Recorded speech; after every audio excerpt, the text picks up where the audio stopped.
আমরা কোঅর্ডিনেট সম্পর্কে একটু আলোচনা করে নিই। আর মূল বিন্দু থেকে তুমি হাতের বাম দিকে যাও, তাহলে এক্স এর মানগুলো কি হয় বলতো?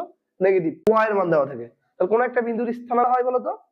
আমরা জানি পোলার স্থানাঙ্ককে আর থিটা দ্বারা প্রকাশ করা হয়। আশা করি তোমরা বুঝতে পারছো।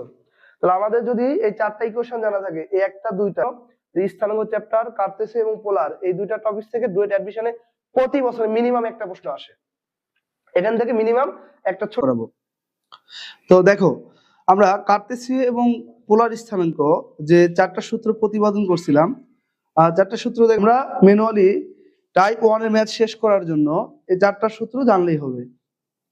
তো এই চারটা সূত্রের মধ্যে এক্স আর ওয়াই টাকে কি বলি? পোলার স্থানাঙ্ক।